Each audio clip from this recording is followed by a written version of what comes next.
यह electric board 16 ampere heavy socket और switch का इलेक्ट्रिक बोर्ड है।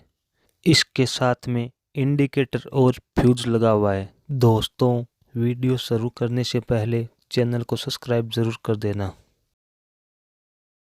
Indicator, fuse, switch, socket.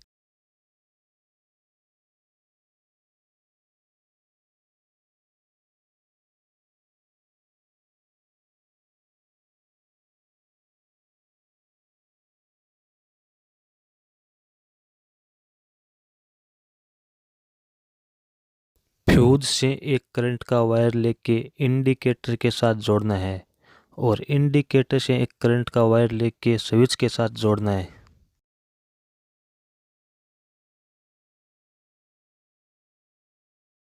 Socket से एक करंट का वायर लेके स्विच के साथ जोड़ना है। सॉकेट के न्यूट्रल वाले भाग से एक न्यूट्रल का वायर लेके इंडिकेटर के साथ जोड़ना है। मेन लाइन वायर के लिए फ्यूज से करंट का वायर और इंडिकेटर या सॉकेट से न्यूट्रल का वायर लेना है।